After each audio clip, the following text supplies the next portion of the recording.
this particular video is about medical debt and the impact on your credit. And I created this video with questions from the internet. I Googled medical debt and I think credit report or something like that. But anyway, the questions and answers are from various companies and things, and I encourage you to look at the questions and this person's answer, and check other sources to see what their answer is as well.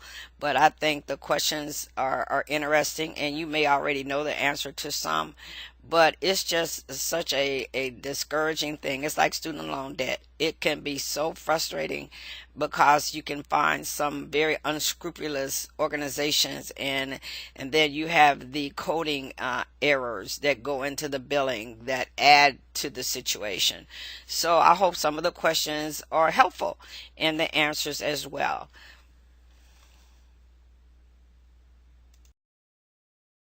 Now, this is our first question that like I said, I got these questions from the internet.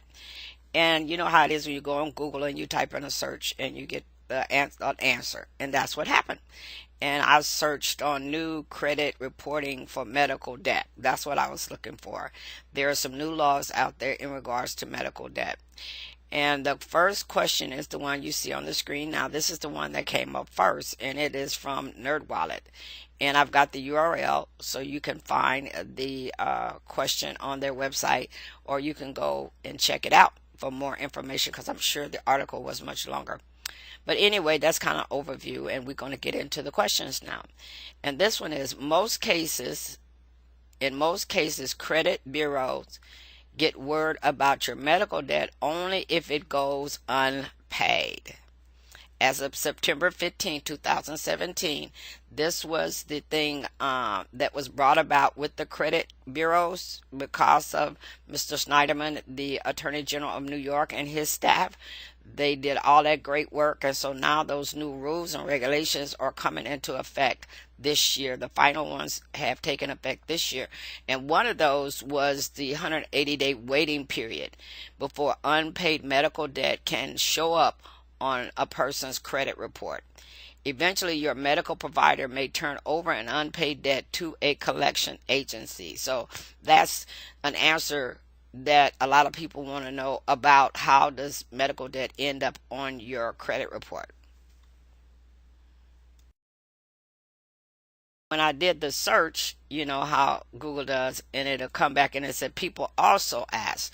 So the next questions are the ones that appeared when I did my question about new credit reporting for medical debt. That was the first answer. The 180 days is the new law that we have now that helps give people a chance to work that stuff out with these insurance companies before they send the debt to collection. Now, here's one of the questions. It says, can medical bills be put on credit report? The three credit report agencies now have to wait 180 days before putting unpaid medical bills onto your credit report. And an unpaid medical bill that later gets paid by your insurance must be removed from your report rather than lingering and continuing to damage your score. That's part of the new rules that came into effect in 2017. So as you can see here, it can go on there, but once it gets straightened out, they have to take it off. It can't just stay on there. Once the insurance company pays the debt and everything's straightened out, they have to take it off. It can't just stay on there and continue to damage your score. Another question is, do medical bills affect credit? Can medical bills affect your credit report? Your medical history is not part of credit report, but past due medical debt can affect your credit report and credit scores. If a medical bill is left unpaid, the debt can be sold to a collection agency. This is kind of like a repeat or similar question, but I just want to emphasize I kept this in here because I want to keep repeating this fact that medical debt is no different than other debts that are not paid, but except with this one, when they go delinquent, the companies, the collection agents, everybody has to wait 180 days before pursuing it.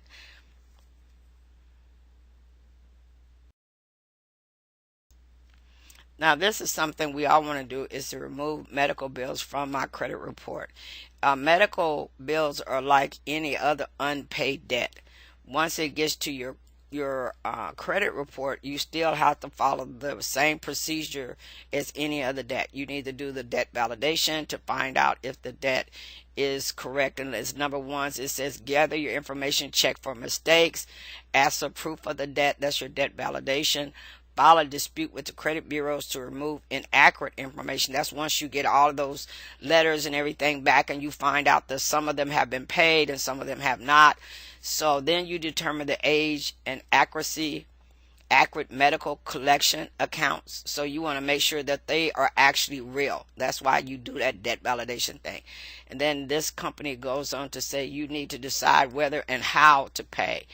That's Credit Karma. See, so from what I've read, the medical bills, even though it may fall off your credit report, they still gonna want you to pay that doctor bill.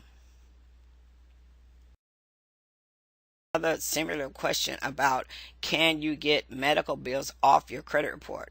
In most cases, credit bureaus get word about your medical debt only if it goes unpaid. Consequently, having a medical bill in collection can result in serious damage to your credit score. There is a way out, however. Medical collections will drop off a credit report if the bills are paid by a health insurer. That's the key. So you want to continue to work with the hospital or wherever you're working with to make sure your insurance company was contacted, the bill was filed correctly. That they have to, by the new laws that we have that have come into effect this year, they have to remove it. They cannot let it just linger on there because it was unpaid. Once the insurance company pays it, the credit reporting agencies have to take it off. One similar to, do medical bills go away? The length of time that unpaid medical bills stay on your credit report can be 7 years, or could be 10 years, or several combinations in between. However, even after the record of your medical bill disappears from your credit report, your obligation to make payment does not go away. Now, this question, can medical bills be garnished from paychecks?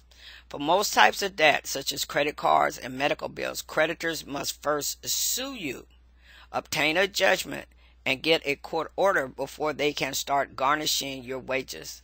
This means that they can't immediately garnish your wages if you default on your obligations. So if you get a notice telling you to come to court, you need to go to court. A lot of times people will disregard that and figure it'll go away. But if you don't go to court when you're being sued, even if you don't have an attorney, you should go, because then the judge will rule against you because you didn't come to court.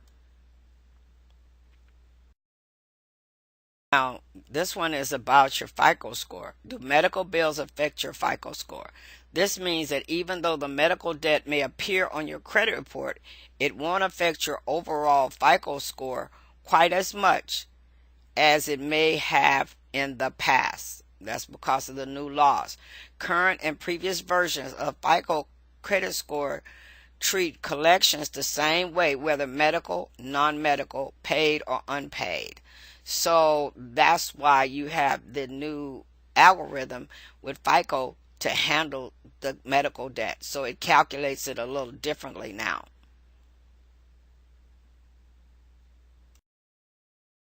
And that a lot of times we think we know, but how long can collection agencies report to the credit bureau? This is not the credit bureau. Now let me read it again. How long can collection agencies, the people that bought your debt, report to the credit bureau? The collection account will remain on your credit report for 7 years from the date the original creditor first reported the debt as delinquent to the credit reporting agency. So if you have medical bills that have been reported to a collector and given to them to collect the money, then he's going to report on that until it's paid. And if you can get the insurance company to pay the debt, then the credit reporting agencies will immediately take it off. I'm just repeating that many times because a lot of times we give up. Don't give up. Just keep working with it and do whatever you have to do to try to get it resolved. And that's why that debt validation is so important, to find out, was that debt actually paid. A lot of times they show up on your credit report as delinquent or unpaid, but it may have been paid by the insurance company, and they, for whatever reason, didn't contact the collector to let them know that this has been resolved. So definitely do your due diligence. Is one debt collectors will threaten you with, which is actually quite illegal. Can you go to jail for not paying medical bills? However, some states, roughly a third, still use jail as a method to coerce debtors to pay certain debts. Today, you cannot go to prison for failing to pay for a civil debt like credit card, loan, or hospital bills. You can, however, be forced to go to jail if you do not pay your taxes or child support. Is similar. Can a hospital sue you for unpaid medical bills? You can be sued for unpaid medical bills, but they can't put a lien on your house. Medical bills are unsecured debt, and they are not allowed to attach the debt to collateral. If they are going to sue you, make them file it. So this is something you definitely want to follow through with. If you get these kind of threatening letters and things, this gentleman says make them file it. I would definitely speak to an attorney and get some clear legal advice. Even if you are unsure about an attorney, call the Attorney General's office. Call the people who are going to be prosecuting you and talk to them in their Consumer Affairs Division. They will be able to tell you the truth on this issue. And we're moving to trying to pay these bills. Can you negotiate medical bills? Feel empowered to negotiate. It's a little known fact that it is possible to negotiate your medical bills, all the way from before you've received the care to the point at which you've been treated. Your insurance company has paid its share, and the doctor or hospital has sent you a final bill. Now, let me just pause with that.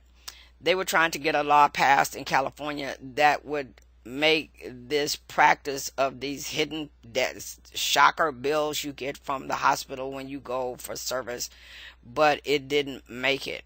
And I thought that was so sad, because what happened is you would get a bill with all of these charges from people you never met, because they use contractors in some hospitals, so they're not attached to the hospital.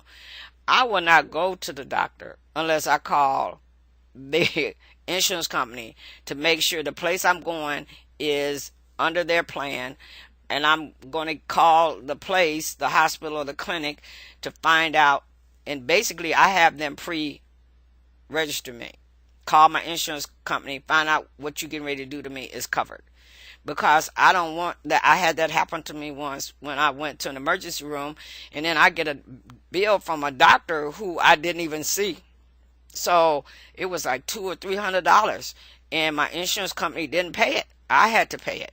So you want to definitely lay it all out. A lot of times we don't think about doing that, but there's nothing wrong with that. Go to the hospital. If you're having some kind of procedure done and it's not an emergency, do your due diligence. Go find out if you got to have local anesthesia. You want to find out all of this stuff.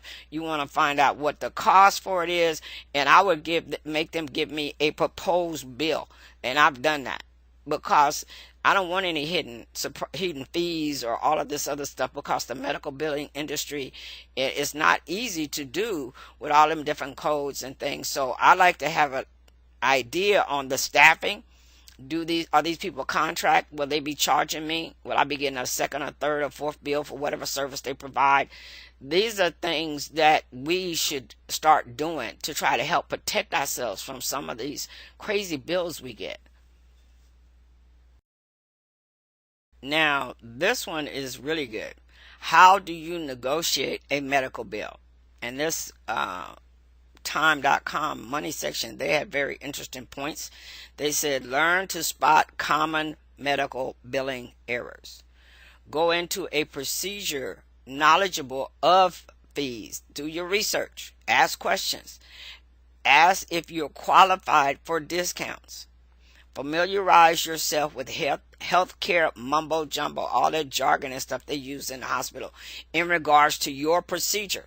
Visit the hospital billing department. That's the same thing I would do.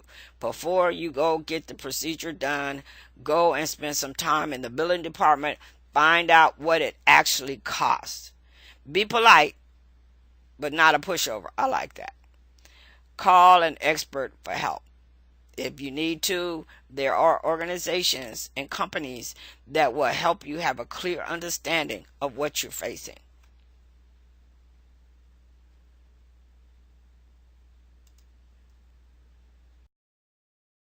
Now this one asks, how do I settle medical debt? The article was very good, and I cut and paste part of it in here because this kind of really speaks to the issue of the mistakes that can be on medical bills. It says it's quick and easy and won't cost you anything. How to settle medical debts quick and easy, won't cost you. You probably get you a headache and you need medication. Steps to negotiate medical debt. Let's look at the steps to negotiate and settle medical debt. Now over here on the right on the little clipboard thing, I wrote them all out. You review the bill, keep the lines of communication open, negotiate a reduced bill, work out a payment plan, dealing with a debt collector, in case you can't get it taken care of and they sell your debt, or you can consider a medical loan. I would consider the advocate first. I definitely would. In 2017, a hospital charged a patient $108,951 for medical care following a heart attack, even after his insurance had paid them over $50,000. When he investigated their claims with the help of NPR, National Public Radio, medical billing advocate, they waived the charges. In the end, he only owed $782.29. Yeah. They wanted to charge this gentleman over $50,000 when in actuality he only owed $700. Billing mistakes are common and they're rarely in your favor. Make sure you aren't billed for services you did not receive. This can include incorrect coding for services that could be more expensive than the actual service you receive. That's where that advocate comes in. You could also get charged for a procedure that was planned but not performed. Duplicate charges for procedures and medications are also common. Now, this was the part that was interesting to me. When charges seem too high, contact your medical service provider. Ask for an explanation. If you have insurance, call them to ensure that all items were covered according to your policy. It may also save you money to hire a medical billing advocate. And then he goes on to talk about, keep the lines, the same thing that's over there on the little clipboard. But that medical billing advocate is your first line of defense if you have an enormous $100,000 debt or $50,000 like the other gentleman did. This gentleman reported it to NPR, the radio station, and their advocate intervened and went through his bill and found all these mistakes and that he only owed $700 and some dollars. Think about that. That's a big jump from $50,000. So that lets you know what was really wrong on his bill and all the mistakes they had made. I went online and I found an organization and some information about medical billing, and the URL is at the top. And here's an MRI code, and for you medical professional people or medical billing people, if I picked the wrong information, I'm sorry. I googled it, and this was the amount it came up with, that a brain head without contrast MRI could cost between $1,000 and $5,000. Now you have this locking ring for a breast pump replacement. Amazon had it for like $4 to $12. That's what I found. What if these codes were mixed up? This is the issue. Here's a $12 charge that could become a $1,000 charge on your bill. So this is what that medical advocate is all about, understanding these CPT codes. This is your medical billing codes.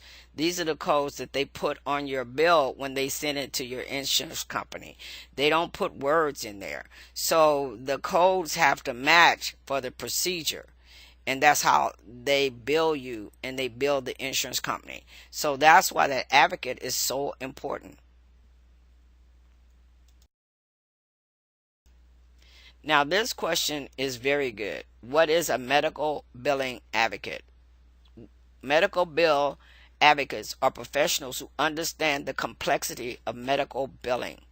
Patients and consumers can hire you paying for this service now, an advocate to audit their medical bills, seek out errors, and negotiate a lower cost. If you've got an enormous $300,000 medical bill, that's your part. I would definitely invest in that at the very beginning. The next slides are about the advocacy. This is one patient advocate organization that is advoconnection.com, and this is their website. And you would go here and you would select what you're looking for, choose, user guide, tools, services, find an advocate. So there are other organizations out there that do the same thing, but this is just one as an example to show you what it looks like and where it is on the internet. It is actually out there, because that's how I found them. I just Googled patient advocate. And I put this part in here. It says, how much does it cost to hire an independent private advocate? Because it does cost. When you request help from an independent professional patient advocate, you should expect the advocate to charge you for the services he or she performs on your behalf. Health insurance does not ordinarily cover the cost of patient advocate fees, although some employers will assist with the payment because it saves them money as well. Okay, here's how the advocate gets paid, I should say. No two advocates charge for their services in exactly the same way. So you have some who charge for their services by location, experience, education, amount of time you work together, additional factors like travel or something. Then it says, here are some ways advocates may charge you. Now, these were the services at the top, and here's how they get their money. Initial assessment fee, hourly rate, or what they call a deposit hour bank. That's like you pay for so many hours up front, or retainer, or project fees, like a hospital bill that needs to be negotiated. So asking about the cost of services is part of your patient advocate interview process. So that's part of that. When you meet with them the first time, that's what you go over, and they discuss that with you. Now, this is the interview part that's on that website. It says interview and hire a patient advocate in 4 easy steps. Figure out what services you need, do a search, contact them, interview them. So they recommend you contact many. Once you have identified advocates who may be able to help you, make initial contact by sending them your name and contact information, plus a brief description of your request of what you need. Keep in mind, depending on services needed, an advocate may not need to be located near you. Interview them carefully to be sure they offer the services you need. Remember, you may contact as many advocates as you like, and that's what I would do. I would not only, once I get an advocate, I would check with the Attorney General's office, the Better Business Bureau, to see if there are any kind of complaints or concerns. I would definitely investigate them as well. Now, here's how to interview a health patient advocate, and it gives you some information. Once you identify your advocate who may be able to help you, you'll want answers to these questions, learn more about their credentials. What do you charge? Do you have professional liabilities and errors and omission insurance? That's critical. They should have that. Does anyone else pay you for helping me? Do you have an idea of the approximate amount of time? What is your caseload? Do you have references? These are very important. This is your investigation. You're spending money, with these people to do a task that you need doing. Now, additional optional interview questions depending on the service you need. Do they do 24/7?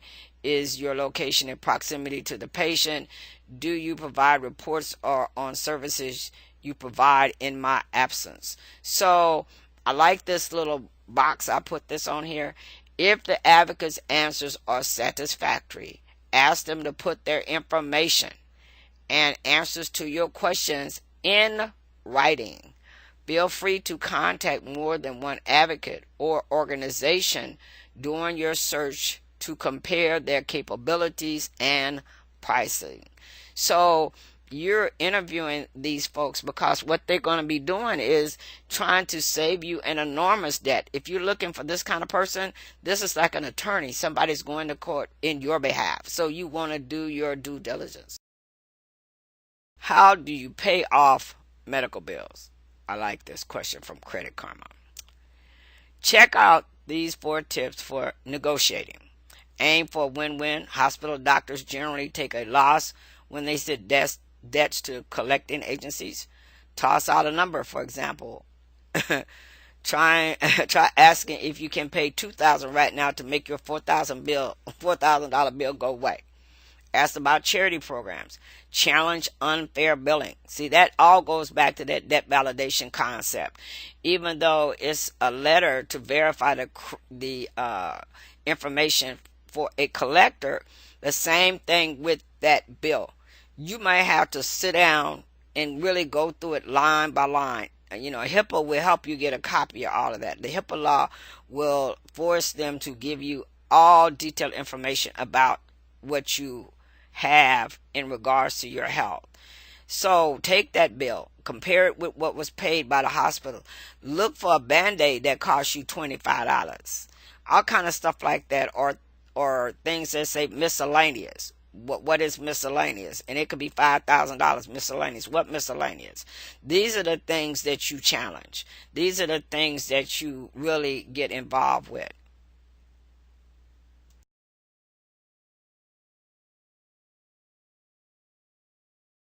This question is interesting. I never thought of this one.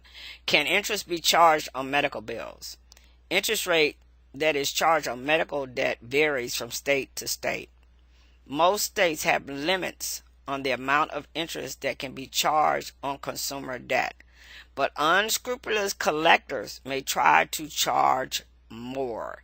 So that's why it's so important in that debt validation letter. It asks for a complete breakdown of all fees that have been added to the original debt, because some of them are prohibited in various states. So you want a complete breakdown. This is a good question. Can you make payments on medical bills? Often hospitals and doctors' offices have protocol in place to set up payment plans so patients can pay their bills without going through collection. Tell them what you can afford to pay on a monthly basis and see how they can work with you. But once you set that payment plan up, you have to keep it up and stay in touch with these folks. And that's very important. But my whole thing is, do your pre-work. If you got to go to the doctor, contact the doctor's office, contact your insurance company. When I make an appointment to go to the doctor, I always have them call my insurance and get verification that the procedure is covered. I'll do that. If I have a planned doctor's appointment, not just something regular that I know, but an issue I may be having, or they want to do an MRI or something like that, I want to know what my copay is going to be. So I have the doctor's office call my insurance company. Then they can make the appointment once they know it's covered. And I want to know, then I call my insurance company. I do too. I want to make sure we all getting the same information. So as tragic as it is, and I know some people go without going to the doctor even though they have insurance because of the concern of the additional medical expenses. This is one of those things that medical debt, just like student loan debt, you sometimes don't even want to go to the doctor because you fear what it can do to your credit or impact your income, or the fact that you'll be stuck with thousands of dollars of debt, like that gentleman who had the $108,000 heart attack, and then they still wanted to get him for $50,000, and come to find out after the advocate got through going through the bill, he only owed him $789. I can't get over that. And I saw other stories on the internet when I was Googling and asking those questions. So the best thing is to really examine that bill line for line between your insurance company. You may have to start Googling those codes, looking for duplicates, looking for procedures that were not supposed to be done or that were not done. All of those little things. So thank you so much for visiting my channel, and I hope that in some way this has been helpful.